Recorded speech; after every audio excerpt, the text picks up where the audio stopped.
like, yeah, what's up, my people? Welcome to Kick It with Joe. My name is Joe, and today we're not wasting any more time. If you like me and always wondered about the 2-for-1 special, you know, the 2 Air Force Ones for 899 Rand 99 cents, or the 2 Jordan ones, you know, for 999 Rand 99. How is this possible? How are they selling these sneakers for so cheap? I got you. Today we deep dive into the counterfeit sneaker industry or market, whatever we're calling it. Y'all ain't ready for this episode. Y'all ain't ready. You know what? If you didn't click the subscribe button already, this is the time to click it, because right now we're gonna start with the fire, I tell you.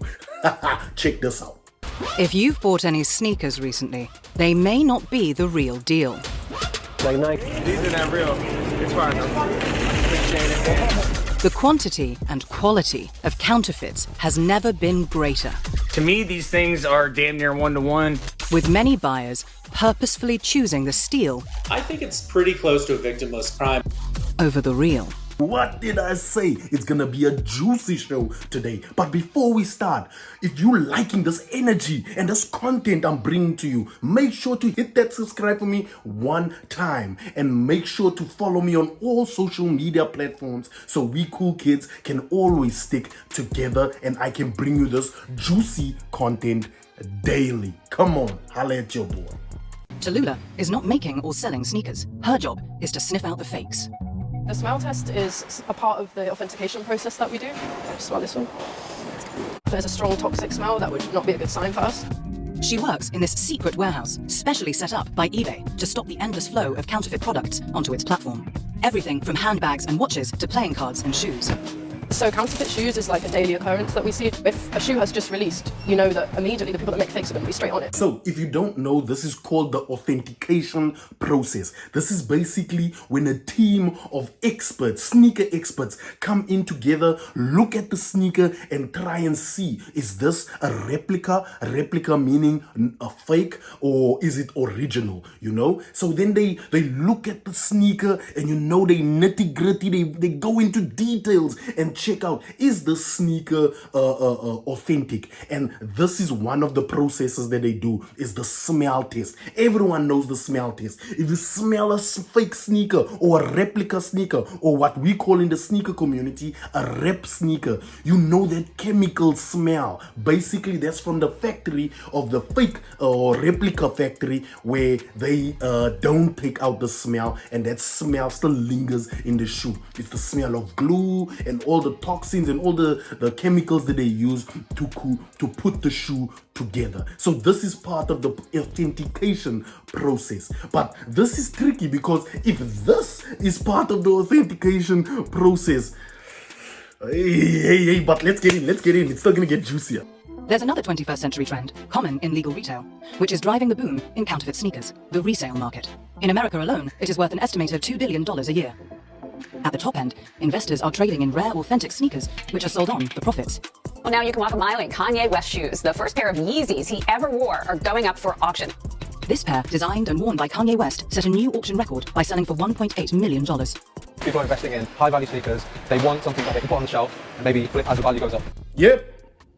So the resale market, that's what they were talking about. So the resale market is a secondary market where people go and buy goods, in this case sneakers, right? This is like your court orders, your eBay, your StockX. This is where you buy a sneaker, and because it's so valuable, the value of it increases. So then you sell it on the secondary market for more money. So the secondary market, is it opening a lane for the counterfeit market? Because now when people can't get the sneaker that they want, and then they go to the secondary market, and in the secondary market it's more expensive, you know, maybe even sometimes double the price. Where does the normal sneakerhead go to? And this is where the counterfeit market comes into play. The counterfeit market knows that not everyone's gonna get the exclusive, expensive sneaker, and then the counterfeit market comes to fill in that gap.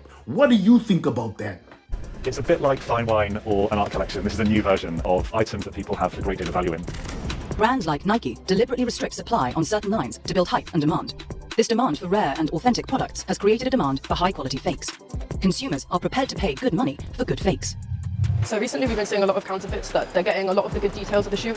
With the value of sneakers at an all-time high, the counterfeit producers are making sneakers kind of one-to-one quality. The likes of eBay and StockX put authentication tags on sneakers, but now the counterfeiters are even copying those tags, some more credibly than others. Take a look. Look at the color. Look at the color. This one a little bit more lime green. This is just like a mint green. So there you heard it. So these big brands, for example, okay, let's not say their names, but Nike, Adidas, Puma, all these big brands, right? They create a scarcity. It's demand and supply. It's basically business. So they intentionally create a scarcity.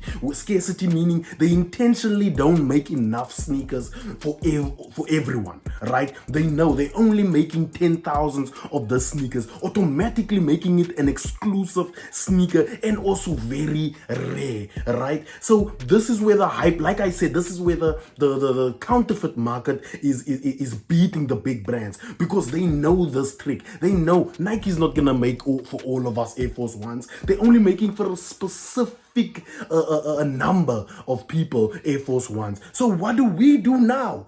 The people, the consumer, is forced to go and look for a different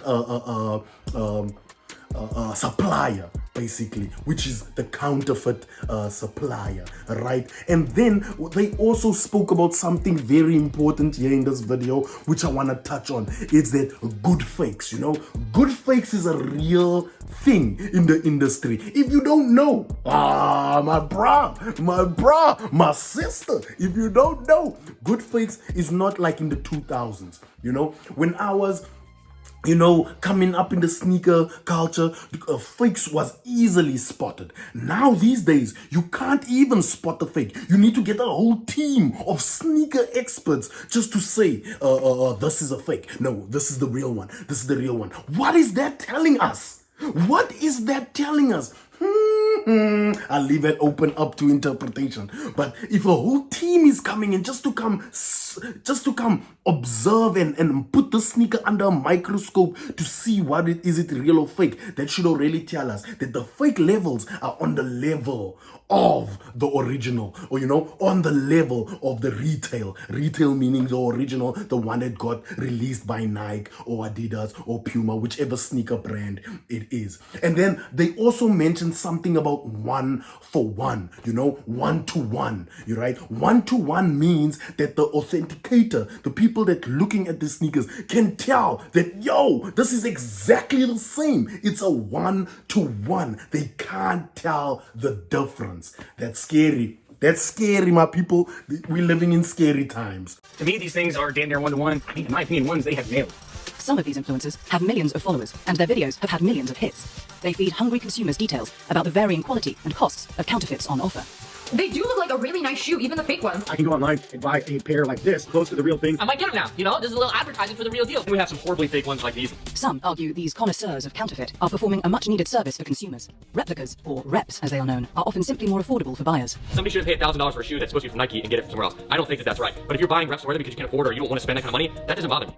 And this is where the sneaker culture is right now. Basically, some of the people in the sneaker culture are upset. They gat vol, as they say. Ons is dik, sikadile. Yeah, we're finished in class. We finish, the sneaker culture or sneaker community is saying that, big brands, why aren't you making enough? You're creating the lane for the replica market, the counterfeit market, by not supplying all of us. They're creating a artificial scarcity, keeping sneakers low. And they create the hype, basically. Not the sneaker, not the community, not the sneakerheads. Basically, these big corporations are creating the artificial hype, by making so little of the sneakers, Woof! So much to touch on that clip. What? Basically, what I also want to touch on is people like the consumer like sneakerheads, consumers, all of us out there. People are getting smart, people are authenticating themselves. Can I say that? Now, let me not say that. People are checking out the materials on the sneakers for themselves, you know, and it's no secret that these big corporations, because they're profit driven, they are compromising the quality of the sneakers, you know. Air Force One made in the 2000s and the Air Force One made now is not the same quality. You can feel the texture of the leather, the rubber. So now people are doing this for themselves, you know, where people are like, oh, these replica sneakers have the same quality, you know, or damn near the same quality of materials.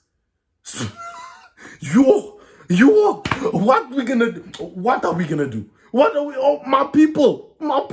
Let's watch some more. With the prolific rise of influencers and e-commerce, demand for fake sneakers is unlikely to subside anytime soon. So what about shutting down supply? That's also tricky. About 80% of the market value of all fake footwear seized worldwide comes from the world's largest manufacturing country, China. The biggest manufacturer for replicas in China, as a side note, is actually Putian, China. The city of Putian has become the global capital of sneaker counterfeit production. That's partly because Putian also produces the majority of the world's genuine sneakers, providing cover for black market production. You see what I was saying? Basically, what they just said is that y'all heard. Basically, the real and the fake is from the same region in China.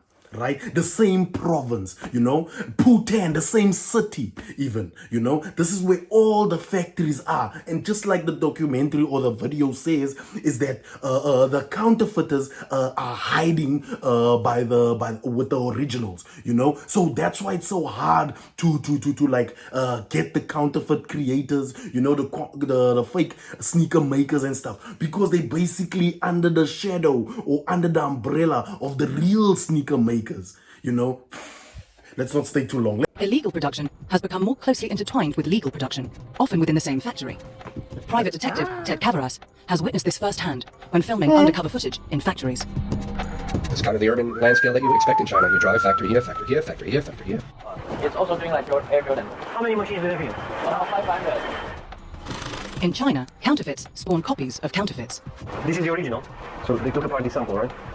If there's a criminal group making counterfeits, quite often they'll have the number 2 or 3 in the hierarchy, just learn the business and then set up their own shop. So one counterfeiting group can give birth to 3 or 4 competitors.